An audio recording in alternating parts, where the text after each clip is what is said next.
ഈശോമിശിഹായ്ക്ക് സ്തുതിയായിരിക്കട്ടെ. ഈശോമിശിഹായിൽ ഏറ്റവും സ്നേഹം നിറഞ്ഞ സഹോദരി സഹോദരന്മാരെ, പാലാരൂപത അതിൻ്റെ 75ാം വർഷത്തിലേക്ക് കടക്കുവാൻ പോവുകയാണ്. ഈ അവസരത്തിൽ പാലാരൂപതയുടെ നടത്തിയ സാമൂഹിക സേവന പ്രവർത്തനങ്ങൾ, സുവിശേഷ പ്രവർത്തനങ്ങൾ, ഇവയൊന്നും നവീകരിക്കുവാനും ചിന്തിക്കുവാനുമുള്ള നല്ല ഒരു സമയമാണിത്. ഈ സമയത്ത് നമുക്ക് സാമൂഹികമായ കാർഷിക മേഖലയിലേക്ക് ശാക്തീകരണം എന്ന വിഷയത്തെക്കുറിച്ചാണ് ഞാനിവിടെ സംസാരിക്കുന്നത്. നമുക്കറിയാം, പലപ്പോഴും ആളുകൾ പറയാറുണ്ട്, സുവിശേഷവൽക്കരണം എന്ന് പറയുന്നത് വചനപ്രഘോഷണം മാത്രമാണ് എന്നുള്ള ചിന്തയാണുള്ളത്.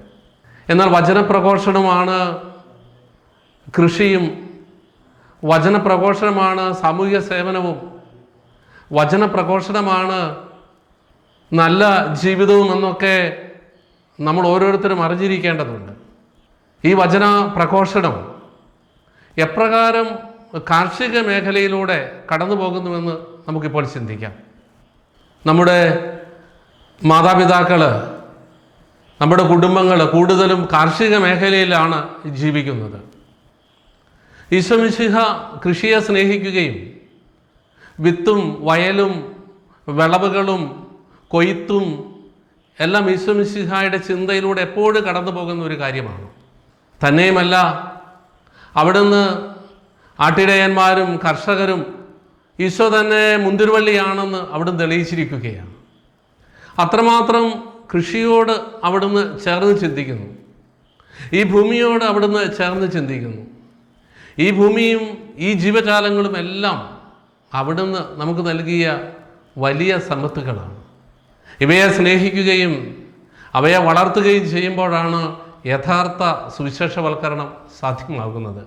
നമുക്കറിയാവുന്നതുപോലെ ഫ്രാൻസിസ് മാർപ്പാപ്പ തൻ്റെ എൻസൈക്ലിക്കൽ ലൗദാത്തെ സിയിലൂടെ പറയുന്നതുണ്ട്, ഈ ഭൂമിയെ നമ്മുടെ കോമൺ ഭവനമായിട്ട് കാണണം എന്നുള്ളത്. Care for the common home.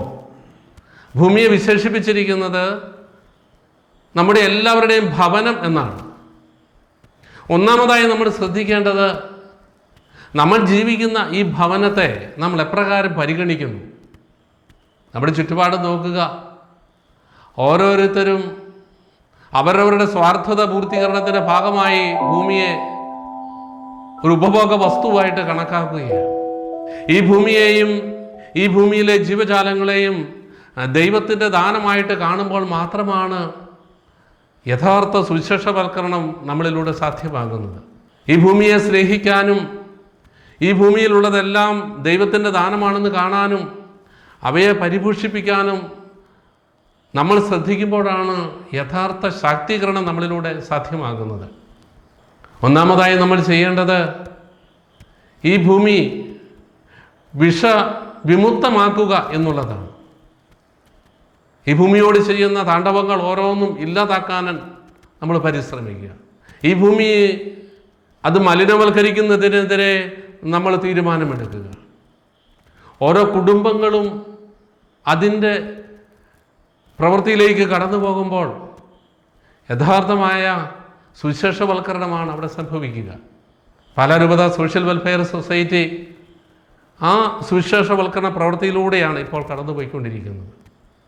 ഭൂമിയെ സംരക്ഷിക്കുന്ന പ്രവൃത്തി, ഭൂമിയെ ശക്തിപ്പെടുത്തുക, വിഷമയമായിക്കൊണ്ടിരിക്കുന്ന നമ്മുടെ ഭൂമിയെ അതിൽ നിന്നും വിമുക്തമാക്കുക, നമ്മുടെ ഭൂമിയെ ജീവനുള്ളതാക്കി മാറ്റുക, നമ്മെ ജീവനുള്ളതാക്കി മാറ്റുക. അതൊരു സുവിശേഷ പ്രവർത്തനമാണ്. നമ്മുടെ കുടുംബങ്ങൾ ഓരോന്നും അങ്ങനെയാകട്ടെ. നമ്മുടെ കുടുംബങ്ങളിലൂടെ നമ്മൾ ചെടികൾ വച്ചു പിടിപ്പിക്കുമ്പോൾ നമുക്ക് ജീവൻ ലഭിക്കുന്നു, നമ്മുടെ ഭൂമിക്ക് വലിയ ജീവൻ ഉണ്ടാവുകയാണ്.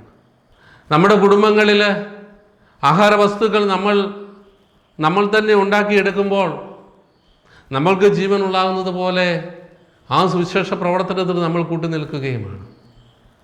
ഒരുപക്ഷെ ഇതെല്ലാം നമ്മൾ രണ്ടാമതായിട്ട് കരുതുമ്പോൾ, ഇതെല്ലാം അപ്രധാനങ്ങളായിട്ട് നമ്മൾ കരുതുമ്പോൾ കർത്താവ് യേശു മിശിഹായുടെ സുവിശേഷ സന്ദേശത്തിൽ നിന്ന് നമ്മൾ മാറി ചലിക്കുകയാണ്.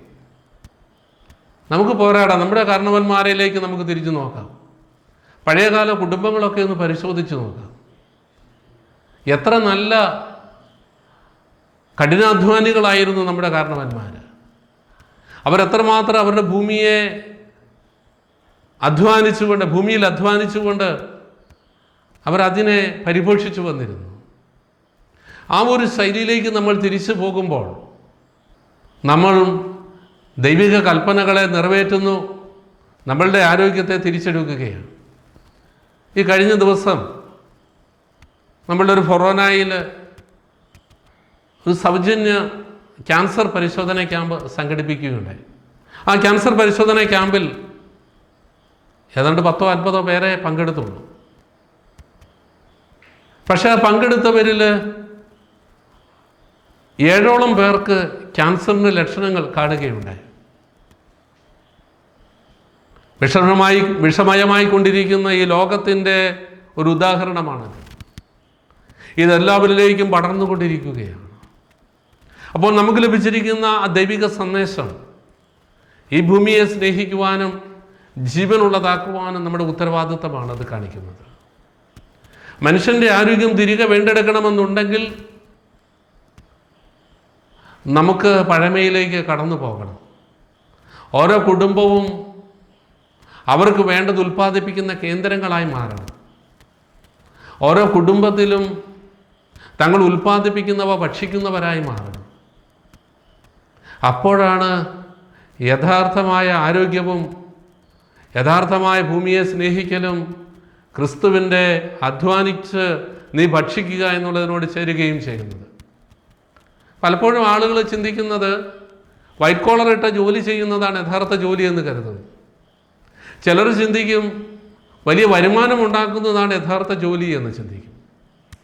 ഇവയിലേക്കാളെല്ലാം മഹത്തരവും മഹോന്നതവും ദൈവത്തെ മഹത്വപ്പെടുത്തലുമാണ് നമ്മുടെ ഭൂമിയെ നമുക്ക് ഫലസമൃദ്ധമായി ഉപയോഗിക്കുക എന്ന് ചെയ്യുമ്പോൾ നമുക്ക് ലഭിച്ചിരിക്കുന്ന ഈ സ്ഥലങ്ങളും നമ്മുടെ ചുറ്റുപാടുകളുമൊക്കെ സഹോദരങ്ങൾ തമ്മിൽ സ്നേഹത്തിൽ സ്വരുമയിൽ വളരാനുള്ളതാണ്.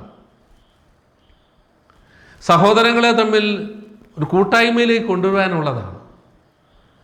ഈ ഒരു ചിന്ത കാണുമ്പോൾ മാത്രമേ നമുക്കിത് സുവിശേഷവൽക്കരണത്തിലേക്ക് രണ്ടാമതും കടന്നു പോകാൻ സാധിക്കുകയുള്ളൂ. നമ്മുടെ സഹോദരങ്ങൾ അയൽക്കാർ തമ്മിലുള്ള വഴക്കുകൾ പലപ്പോഴും ആഴത്തിൽ ചിന്തിച്ച് നോക്കുമ്പോൾ കുറച്ച് കഴിയുമ്പോൾ അതെല്ലാം ഒരു നഷ്ടമായിട്ട് നമുക്ക് കരുതി പോവുകയാണ്.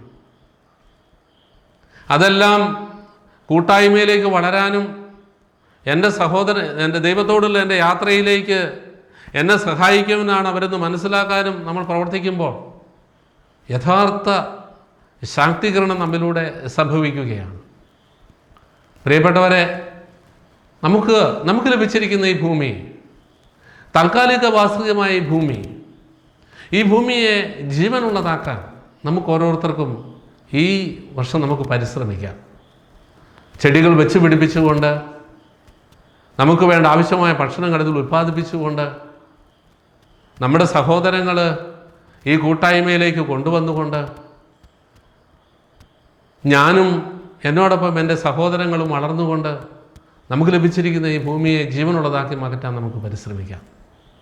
ദൈവം നമ്മെ അനുഗ്രഹിക്കട്ടെ. ഞാൻ നിർത്തുന്നു. നമസ്കാരം.